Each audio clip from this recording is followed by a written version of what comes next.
திருச்செங்கோட்டில் கிரிக்கெட் விளையாடிய போது குழந்தையின் தலையில் பந்து பட்டதை தட்டி கேட்டதால் வடமாநில இளைஞர்கள் ஒன்று சேர்ந்து கிராம மக்களை தாக்கியதாக புகார் எழுந்து அந்த இடமே பரபரப்பாக காணப்படுகிறது.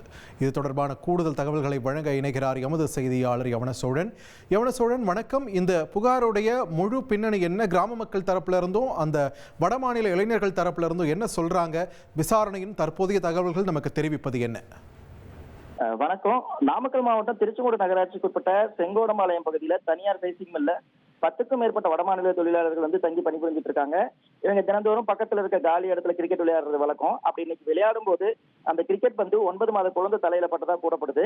இதை தட்டி கேட்ட இந்த பகுதி மக்களை வடமாநில தொழிலாளர்கள் தாக்கியதாகவும், இதனை தடுத்த இளைஞர்கள் மீது தாக்குதல் நடத்தி கை கால் தோள்பட்ட இடங்கள்ல தாக்கி ரத்த காயம் ஏற்படுத்தியதாகவும் கூறப்படுது. இதனால ஆத்திரமடைந்த அந்த பகுதி மக்கள் பக்கத்துல இருந்த அந்த சைசிங் மில்ல முற்றுகையிட்டு அந்த தொழிலாளர்கள் மீது நடவடிக்கை எடுக்கணும்னு சொல்லி போராட்டம் பண்ணாங்க.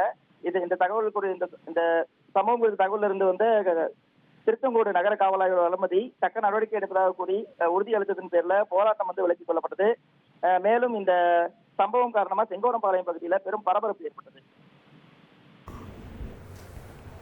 ட்ரெண்ட ஃப்ரெண்ட் ஆக்கிக்கோங்க. தந்தி டிவியின் சப்ஸ்கிரைபர்ஸ் அண்ட் ஃபாலோவர்ஸ் குடும்பத்துல நீங்களும் இணையுங்க.